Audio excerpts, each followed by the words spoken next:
E aí, pessoal, beleza? Tudo bem? Tudo jóia com vocês? Voltamos aí para mais uma aula nossa aí, no nosso CHC, o nosso curso de História completo para concursos, vestibulares e também pré-militar. Beleza? Como você já sabe, o nosso curso de História ele é completo para concursos, vestibulares e também pré-militar. O e-mail historiacom1@outlook.com, Facebook Istuçá, e o celular para mensagem, o 3291650267. Professor, você vai falar sobre o quê? Se você está assistindo essa aula pelo Facebook, essa aula de resumão ESA. Exatamente isso, resumão ESA. Se você está aqui no canal do YouTube, você sabe que você tem a playlist aqui com o resumão ESA. Como vocês podem observar aqui, o YouTube, aqui em cima, eu vou falar para vocês. Vocês vão digitar assim, ó, Sattler, ok? E por aqui para buscar, vocês vão entrar aqui dentro do meu canal. Aqui nós estamos na parte de playlist, beleza? Porque quando vocês digitarem isso aqui, vocês vão entrar aqui no início. Mas vocês clicando aqui na parte de playlist, vocês podem observar aqui, ó, resumão ESA, resumão SPSEX, resolução de exercícios, história do Brasil, história geral, meio ambiente, professor Igor, aulas rápidas, história da África, pulo do gato, história da América e também os vídeos que eu gostei. Não sei porque eu pus esse troço aí não, mas tudo bem. Mas o que vocês têm que entender, pessoal? É muito interessante. As aulas, pessoal, aqui desse resumão ESA, como eu já falei para vocês, é um resumão, como o próprio nome diz, dos principais temas que eu acho importante que pode cair na sua prova, beleza? E o que você tem que entender aqui, na verdade, é que eu vou falar de temas aqui, ou então eu vou passar temas que eu não vou falar. Se você fala assim, professor, onde que eu acho isso? Se estamos falando aqui, ó, que nós vamos observar aqui, ó, sobre história do Brasil, você vai procurar onde? Na playlist de História do Brasil. Temos aí 101 aulas já gravadas sobre História do Brasil. Óbvio que falta mais aulas ainda, beleza? Mas se você quer uma aula mais completa sobre o tema que será ministrado, por exemplo, Confederação do Equador, vou dar só uma passada. Aqui, nessa playlist de História do Brasil, você tem uma aula específica sobre Confederação do Equador. Beleza? Só pôr aqui, só para você anotar aqui, pera aí. Então, pessoal, voltando aqui, eu quero só mostrar aqui para vocês onde na playlist, né, você vai entrar aqui no início, óbvio, né, vai vir aqui, ó, na playlist de História do Brasil com 101 aulas e você vai abrir, nesse caso, essa página aqui.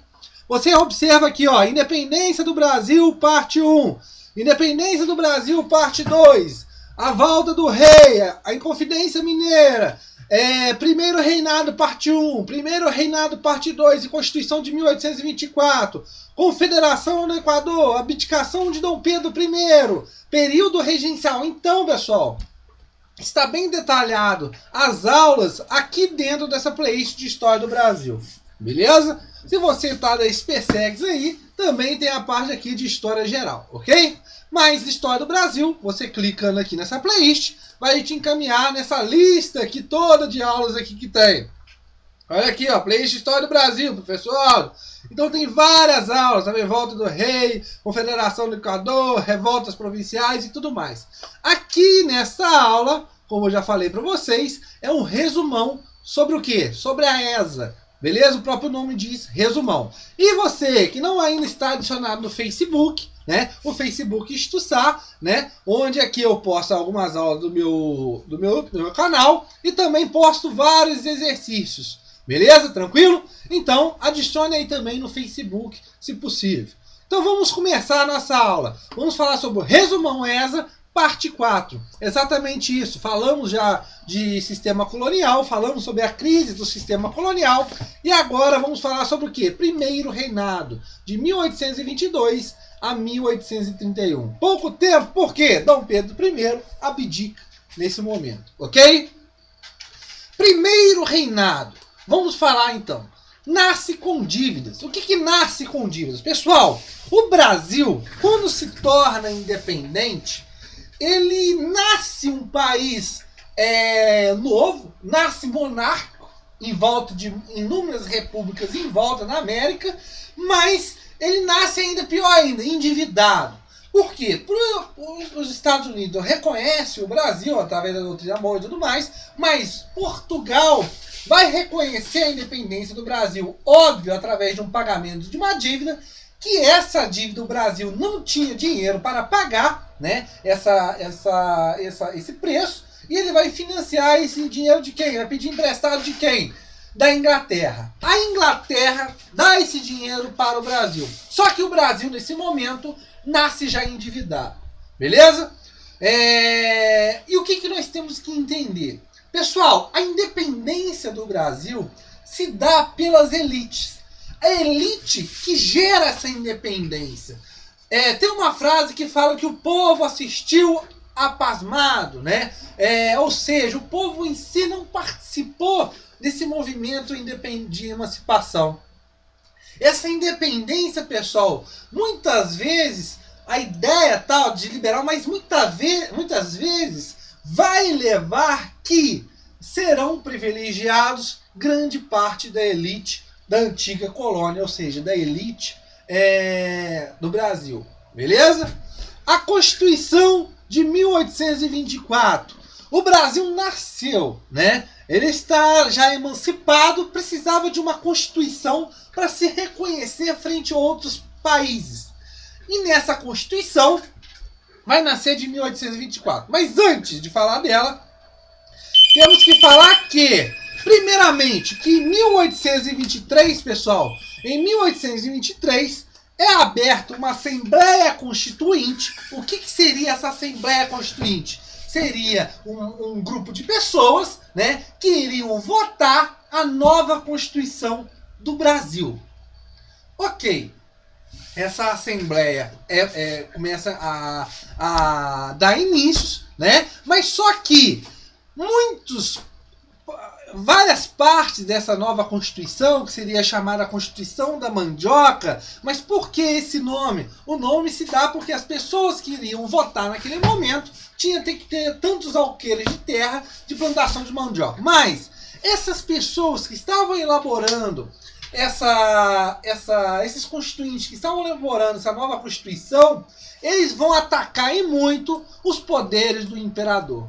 O imperador, pessoal, vê nessa Constituição de 1823 que está sendo formada uma Constituição que pode levar um perigo muito grande para a sua autoridade. O que ele faz? Dissolve a Constituição, junta um caboclo aos pessoal lá que foram mais íntimos, e o que acontece? Ele outorga uma nova Constituição. Essa Constituição, a de 1824. É uma Constituição, pessoal, que diferente da de 1823, que estava sendo votada, discutida, ou seja, seria uma Constituição que dizíamos promulgada, ou seja, uma Constituição que é votada, que é discutida, ela nasce o quê? Ela nasce outorgada. O Brasil já nasce endividado, e ainda mais com uma Constituição imposta. Ela não sai de baixo para cima, mas sim de cima para baixo. Beleza? O imperador outorga essa Constituição de 1824.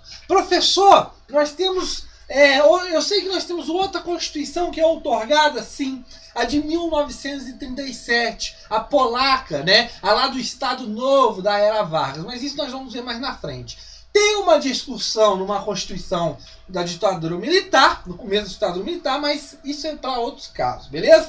Mas continuando, essa Constituição de 1824, ela cria, né, a separação dos poderes, né, o poder executivo, o judiciário, o legislativo, mas cria um novo poder, o chamado poder moderador. Nada mais, nada menos, pessoal, esse poder moderador é o que vai mandar em todo mundo. É o poder que é exclusivo do imperador. Ele nomeava ministros e entre outras coisas. Mandava e desmandava com o poder moderador. Podia dissolver a Câmara e tudo mais, beleza?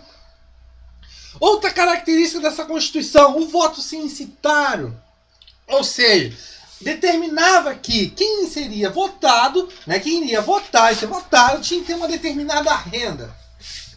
Você votava num pessoal que ia compor um colegiado, e esse colegiado iria votar, né, nesse caso, escolher quem seriam os deputados e, essencialmente, os senadores. beleza? Mas o voto nesse momento é censitário para homens, claro que as mulheres não participam, maiores de 25 anos, né, o homem, e tinha que ser livre, beleza? E óbvio, tem que ter essa renda, ok? Então, nós observamos que essa Constituição, ela deixa de fora grande parte da população do Brasil nesse momento, ok? E óbvio, põe o catolicismo como religião oficial, através do padroado, que é aquela ideia do imperador nomear bispo, né? Ou seja, parte do clero é como se fossem funcionários do Estado, seriam pagos pelo Estado, mas o catolicismo é religião oficial do Brasil, ok? Se você quer saber mais alguma coisa sobre a Constituição de 1824, está aqui, ó, nessa aula aqui. Se vai abrir, não sei se vai abrir, deve abrir, vai abrir, né? Tem que abrir, não vai abrir, eu acho que não. Mas está aqui em História do Brasil, onde eu falo lá sobre Constituição de 1824, período imperial, né? Primeiro reinado. O que nós observamos então nesse primeiro reinado, com essa Constituição de 1824? Se observa que há uma grande centralização do poder na mão do imperador. E essa centralização é tão grande que ele exerce um autoritarismo tão forte que vai levar a descontentamento de várias pessoas da elite da classe. Beleza? Ok, continuando. Óbvio que esse poder autoritário, essa imposição, porque a ideia era transformar o Brasil em república, numa federação, na ideia em que as províncias tivessem mais autonomia, mas só com que essa centralização vai tirar essa autonomia dessas províncias, óbvio, vai levar um embate com a elite locais, beleza? Óbvio que no Nordeste vai ter um movimento chamado de Confederação do Equador, onde dos principais estados, Pernambuco é o cabeça, onde eles revoltam contra o poder muito grande do imperador. Óbvio que essa Confederação do Equador queria a separação e tudo mais, república, mas óbvio que eles serão reprimidos, beleza? Outra coisa também que vai minar o poder de Dom Pedro I será o quê? A Guerra da Cisplatina. Além desse autoritarismo muito grande de Dom Pedro I que exercia, estava levando descontentamento de várias pessoas da elite, da classe. Você vai observar que a Guerra da Cisplatina também vai levar vários gastos, né? A chamada Banda Oriental, né? A ideia do Uruguai. Mas só que esses gastos vão corroer muito um país já que estava endividado, com problemas financeiros, levar a uma crise econômica, uma inflação muito grande. Óbvio que a Guerra da Cisplatina, o Brasil sai na pior, porque a Inglaterra intervém e ainda libera o Uruguai como independente. Beleza? E outro problema também será o caso da sucessão portuguesa. O Dom João VI morre e tem um problema na abdicação. A sua filha, Dom Pedro, né, no caso, não poderia pegar o trono. Dom Pedro, já com todo com várias pressões em cima dele, as pessoas vendo que ele estava dando mais atenção para as relações de Portugal do que nacionais, começam a pressionar ele mais ainda e forçam, nesse caso, Dom Pedro a se abdicar-se do trono. Ele vai para Portugal e deixa, nesse caso, o seu filho como sucessor. Só que Dom Pedro II, pessoal, nesse caso, o futuro Dom Pedro II, não poderia ser imperador. Por quê? Ele é menor. Nesse momento, há um entrave. Ele, sendo menor, não poderia estar à frente do império. A Constituição de 1824 previa esse período regencial. Ou seja, que fosse instalada uma regência até a maioridade de Dom Pedro II. Beleza? Então, após 1831, teremos o chamado período regencial. Beleza? Que nós vamos estudar na nossa próxima aula aqui no Resumão ESA. Lembrando, período regencial é um período de grande estabilidade política dentro do Brasil. Óbvio que vai levar ao perigo da formação política e na unidade da federação do Brasil naquele momento. Beleza? Na nossa próxima aula falaremos mais aí sobre Resumão ESA História do Brasil. Valeu!